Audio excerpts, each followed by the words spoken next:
Bonjour à tous. Alors aujourd'hui, je vous propose d'illustrer un théorème très connu, le théorème de Varignon. Alors, on va se placer dans l'espace et on va considérer 4 points et les milieux de certains segments. Donc ici, je vais prendre les points A, B, C, D. Et on va prendre I, J, K, L, les milieux respectifs, donc dans l'ordre. I sera le milieu de AB, J celui de BC, K celui de CD et L celui de DA. Eh bien, on va montrer que IJKL, c'est un parallélogramme. Alors, je vous montre ça tout de suite sur GeoGebra. Voici donc nos 4 points ABCD dans l'espace. Je relis les segments qui m'intéressent. Et ici, vous voyez, ça forme donc un quadrilatère non plan, parce que vous voyez que les 4 points ici, visiblement, ne sont pas coplanaires. Et on va donc considérer mes 4 milieux. Donc, je vous ai dit I, J, K et L. Les voici. Et on va s'intéresser donc au quadrilatère IJKL. Regardez-le, ce quadrilatère. Il est très très intéressant. Le voici. Il se trouve que, vous voyez bien, c'est un parallélogramme. Autrement dit, les 4 points déjà IJKL sont dans un même plan, sont coplanaires, et en plus, ça forme une figure qu'on reconnaît là, ici, un parallélogramme. On va le démontrer, bien sûr, assez facilement, vous allez voir, avec les coordonnées.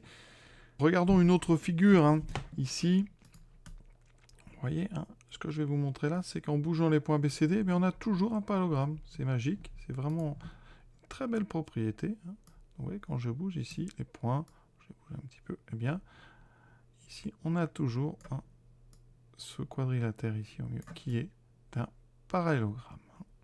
Et donc ça se démontre assez facilement vectoriellement. Je vais vous montrer tout de suite sur notre figure. Pour démontrer ça, on pourrait se passer des coordonnées, on pourrait faire uniquement vectoriellement. Ici, regardez, AC. Si on se place dans le triangle ACD, on a la droite ici, LK, qui est la droite des milieux. Ça veut dire que LK, c'est déjà parallèle à AC, et vous pouvez dire que AC, c'est 2 fois le vecteur LK. Et si vous vous placez dans l'autre triangle ABC, vous avez encore ici une droite des milieux, qui cette fois-ci est IJ. Donc on démontre facilement que AC, c'est 2 fois IJ. Et donc avec ces deux théorèmes des milieux, ça veut dire que le vecteur LK et le vecteur IJ sont égaux. Et donc on a effectivement un parallélogramme. Donc vous voyez, c'est très simple à démontrer. Et on voit bien sur cette figure, je vais prendre des droites, où j'ai pas de droite, voilà. La droite ici, celle-ci et celle-ci, elles sont parallèles. Ça, c'est une des conséquences du théorème des milieux, vous voyez. Alors on aurait pu faire avec les autres côtés du parallélogramme, mais là on s'est contenté du côté AC, c'est lui qui, vous voyez, IJ est parallèle à AC, AC est parallèle à LK, donc LK est parallèle à IJ. Et avec les vecteurs, on a même l'ordre, c'est-à-dire que le vecteur LK est donc égal au vecteur IJ. Et donc on a bien notre figure avec ce beau parallélogramme. Donc maintenant on va démontrer ça avec les coordonnées, c'est un exercice simple, c'est vraiment pour débuter, pour réapprendre à calculer le milieu d'un segment dans un repère et à montrer qu'une figure est un parallélogramme.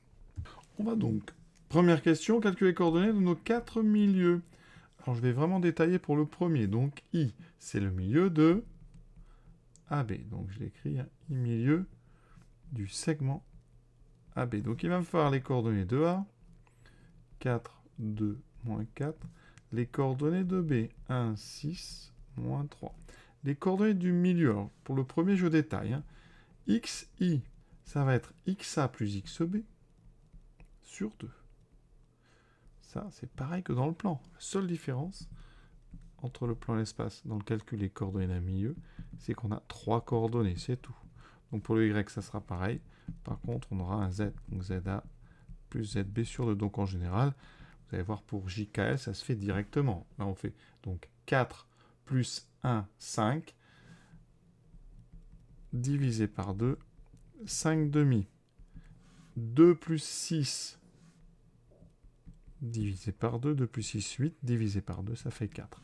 Moins 4, moins 3 sur 2, ça fait moins 7 demi. Donc on va noter au fur et à mesure, et après vous allez voir, on va faire les autres un petit peu plus vite. Pour J, c'est le milieu de BC, donc je prends les coordonnées de C, et donc directement, on va faire 1 moins 2, 1 plus moins 2, ce qui fait moins 1 sur 2, moins 1 demi.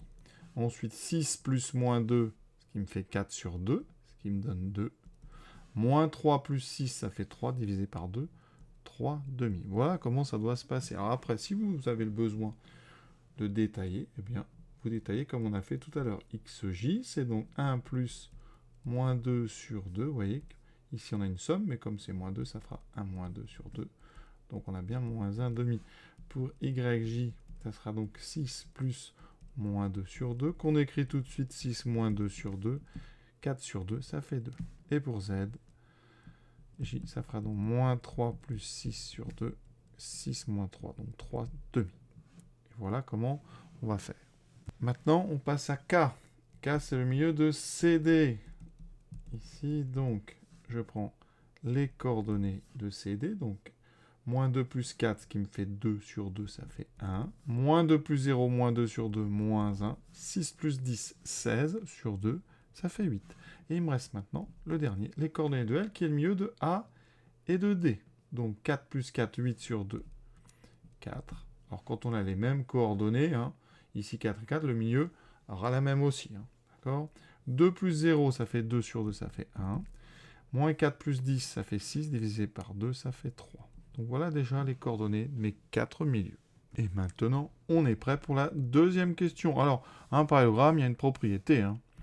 ABCD est un parallélogramme. Ça équivaut... Alors, vous faites un dessin, si vous avez du mal à vous en rappeler, vous faites un petit parallélogramme, donc ABCD. Donc ici, ABCD parallélogramme, ça veut dire que le vecteur AB est égal au vecteur DC. Et c'est équivalent. Une seule égalité de vecteurs vous suffit pour un parallélogramme. Donc, eh bien ici, on va calculer. Nous, on veut IJKL. Je vais donc calculer les coordonnées de IJ et les coordonnées de... Attention, si je veux IJKL, j'aurai IJ et LK. Il faut faire attention à prendre les choses dans le bon ordre. Alors, IJ coordonnées. Donc, pour les coordonnées de IJ, on va faire coordonnées de J moins celles de I. Donc, on va aller doucement parce qu'il y a des fractions. Moins 1 demi, moins 5 demi. Et on fera le calcul en dessous. Alors, moins 1 demi, moins 5 demi, ça fait moins 6 demi, donc moins 3. 2, moins 4, ça fait moins 2. 3 demi, moins 7 demi, donc plus 7 demi, qui fait 7 et 3, 10 divisé par 2, ça me donne 5. Et normalement, si on ne s'est pas trompé, le vecteur LK aura les mêmes coordonnées. Donc, coordonnées de 1, moins 4. 1 moins 4, ça commence bien, ça fait bien. Moins 3. Ensuite, moins 1, moins 1. Ça donne bien moins 2. 8 moins 3, ça donne bien 5.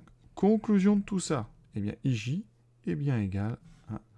Donc, IJ est bien égal à LK. Et donc, d'après notre propriété, qu'on utilise de droite à gauche, IJ égale LK, donc IJKL est un parallélogramme. Alors évidemment, cette démonstration est moins jolie que la démonstration qui utilise les droites des milieux avec en fait un cas particulier de Thalès. Donc je répète rapidement, sur notre figure ici, on a le vecteur donc AC qui vaut 2 fois LK. Alors, je vais l'écrire, regardez. AC égale 2 fois LK. Ça, c'est du Thalès, avec un coefficient 2, mais un Thalès vectoriel. Ensuite, de l'autre côté, dans le triangle ABC, on a encore 2 milieux.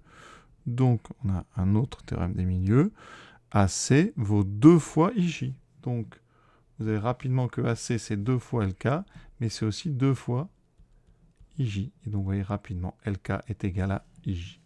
Voilà, cet exercice d'entraînement est terminé. Voilà, j'espère que ça vous a plu, ce joli théorème de Varignon.